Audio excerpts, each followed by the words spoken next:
اللہ کے رسول صلی اللہ علیہ وسلم آئے، خطبہ دیا، کہا کہ طفیل بن سنجرہ ایک صحابی ہیں،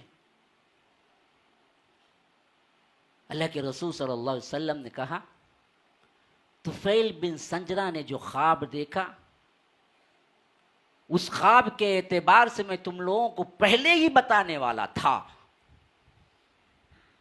لیکن میں جب بھی بتانے کے لیے تم لوگوں کے پاس آیا، کوئی نہ کوئی کام کی وجہ سے میں اسے بھول گیا، بتا نہیں سکا، لیکن آج میں بتا رہا ہوں کہ لوگوں دیکھو، کبھی تم یہ نہ کہنا کہ اللہ اور اس کا رسول چاہے، صرف یہ کہنا کہ اللہ چاہے۔ صحابہ حیران ہیں، جیسے آپ اب حیران ہیں، آخر طفیل بن سنجرہ نے کیا خواب دیکھا، کیا بتانا چاہا، اور اب اللہ کے رسول کیا حکم دے رہے ہیں؟ صحابہ حیران تھے۔ حدیث ایسے ہی آئی ہے ہمارے پاس کہ خطبہ دیتے ہوئے اللہ کے رسول صلی اللہ علیہ وسلم نے فرمایا کہ طفیل بن سنجرہ نے جو خواب دیکھا، میں اس خواب کے سلسلے میں پہلے ہی متنبہ کرنے والا تھا تمہیں، لیکن کسی نہ کسی کام کی وجہ سے میں متنبہ نہ کیا، لیکن آج میں علی الاعلان تم سے کہتا ہوں، کوئی بھی تم میں سے یہ ہرگز نہ کہے جو اللہ چاہے اور رسول چاہے، بلکہ یہ کہے کہ صرف اللہ چاہے۔ اتنی توحید کے اندر اتنا سا خلل بھی برداشت نہیں کیا ہے اللہ کے رسول نے۔ ہم کتنے لوگوں کو 5 منٹ 10 روپیے 15 روپیے 50 روپیے کے لیے کہتے ہیں کہ دیکھو آپ اور اللہ چاہیں تو، یا آپ دل رکھیں تو ہو جائے گا۔ ہم کتنے لوگوں کو کہتے ہیں؟ پہلے صحابہ اللہ کے ساتھ اللہ کے رسول سے بھی کہتے تھے کہ ماشاء اللہ وشئت، آپ اور اللہ چاہیں تو کام بن جائے گا۔ تو اللہ کے رسول نے کہا کہ دیکھو یہ نہ کہنا۔ اب صحابہ طفیل بن سنجرہ کے پاس گئے، پوچھا کہ آخر معاملہ کیا ہے، خواب کیا دیکھا آپ نے؟ کہا کہ جس خواب کی طرف اللہ کے رسول صلی اللہ علیہ وسلم نے اشارہ کیا، وہ خواب دراصل یوں تھا کہ میں سو رہا تھا۔ اب صحابی خواب دیکھ رہے ہیں، وہ کیا ہے؟ میں سو رہا تھا کہ یہودیوں کی ایک جماعت بیٹھی ہوئی تھی، میں نے ان کے پاس ملاقات کے لیے گیا اور بات چیت چل پڑی، تو میں نے کہا کہ تم اچھے لوگ ہو، بہت سی کیا ہے اچھی عادتیں ہیں، تم بھی ایک رسول کی پیروی کرنے والے ہو، تمہارے پاس بھی کتاب ہے، لیکن تمہارے اندر ایک بہت بڑا کردار ہے، ایک بہت بڑا نقصان ہے، ایک بہت بڑی برائی ہے۔ وہ کیا ہے؟ تم نے عزیر کو اللہ کا بیٹا بنا لیا۔ قالت الیہود عزیر ابن اللہ، تم نے عزیر کو اللہ کا بیٹا بنا لیا۔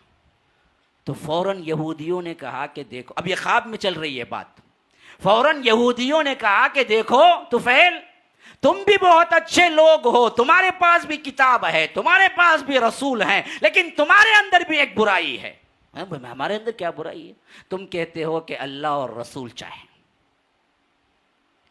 کہاں اللہ کا بیٹا کہنا، کہاں اللہ اور اس کے رسول چاہیں کہنا، حالانکہ یہ شرک اور یہ معاملہ بہت ہی بیچ میں درمیان میں تفاوت ہے، لیکن اتنا سا شرک بھی، اتنا سا معاملہ بھی امت محمدیہ کے اندر اللہ تعالی رکھنا نہیں چاہتا تھا۔ اس واسطے طفیل بن سنجرہ کوئی ایسا خواب دکھایا کہ اب حضرت طفیل کہتے ہیں کہ میں زبان بند کر لیا۔ ہاں یہ غلطی تو ہے ہمارے اندر۔ پھر کہتے ہیں کہ اسی خواب میں آگے بڑھا، نصرانیوں کی ایک جماعت بیٹھی ہوئی تھی، ان سے جب بات چیت چل پڑی تو میں نے کہا کہ تم بھی بہت اچھے لوگ ہو، تمہارے پاس بھی انجیل ہے، تمہارے پاس بھی بہت سی اچھی عادتیں ہیں، لیکن تم نے ایک بہت بڑی برائی کر رکھی ہے۔ انہوں نے پوچھا کیا ہے طفیل؟ وہ کہا کہ تم نے عیسیٰ کو اللہ کا بیٹا بنا لیا ہے، جو بہت بڑی گمراہی ہے۔ تو نصرانیوں نے کہا کہ ہاں بالکل صحیح ہے، لیکن تمہارے اندر بھی، تم بھی بہت اچھے لوگ ہو، تمہارے پاس بھی کیا ہے اللہ کی کتاب ہے اور تمہارے پاس بھی رسول ہے، لیکن تمہارے اندر بھی ایک برائی ہے۔ میں نے پوچھا وہ کیا؟ تم بھی کہتے ہو کہ اللہ اور رسول چاہیں۔ تو میں نے کہا کہ اللہ اکبر، یہ اتنا بڑا معاملہ ہے۔ صبح ہو گئی، نماز فجر ہوئی، میں نے صحابہ سے کہا تو صحابہ نے بھی تعجب کیا کہ ہم نے اتنی بڑی غلطی کی ہے۔ پھر میں اللہ کے رسول صلی اللہ علیہ وسلم کے پاس پہنچا، کہا کہ اللہ کے رسول صلی اللہ علیہ وسلم، میں نے یوں خواب دیکھا ہے، یہودی ہمیں تانا دیتے ہیں، نصرانی ہمیں تانا دیتے ہیں، کیا یہ بات صحیح ہے؟ تو اللہ کے رسول صلی اللہ علیہ وسلم نے کہا کہ لوگوں کو جمع کرو۔ لوگ جب جمع ہو گئے تو اللہ کے رسول صلی اللہ علیہ وسلم ممبر پہ تشریف لائے، کہا کہ دیکھو میں اس بات سے پہلے ہی تمہیں منع کرنے والا تھا کہ تم یہ بات نہ کہو، لیکن کسی نہ کسی معاملے کی وجہ سے مجھے بیان کرنے کا وقت نہ ملا، لیکن اب طفیل بن سجرہ نے جو خواب دیکھا ہے اس بنیاد پر علل اعلان کہتا ہوں کہ اس کے بعد کوئی یہ نہ کہے کہ اللہ اور رسول چاہیں، بلکہ صرف یہ کہے کہ اللہ چاہے۔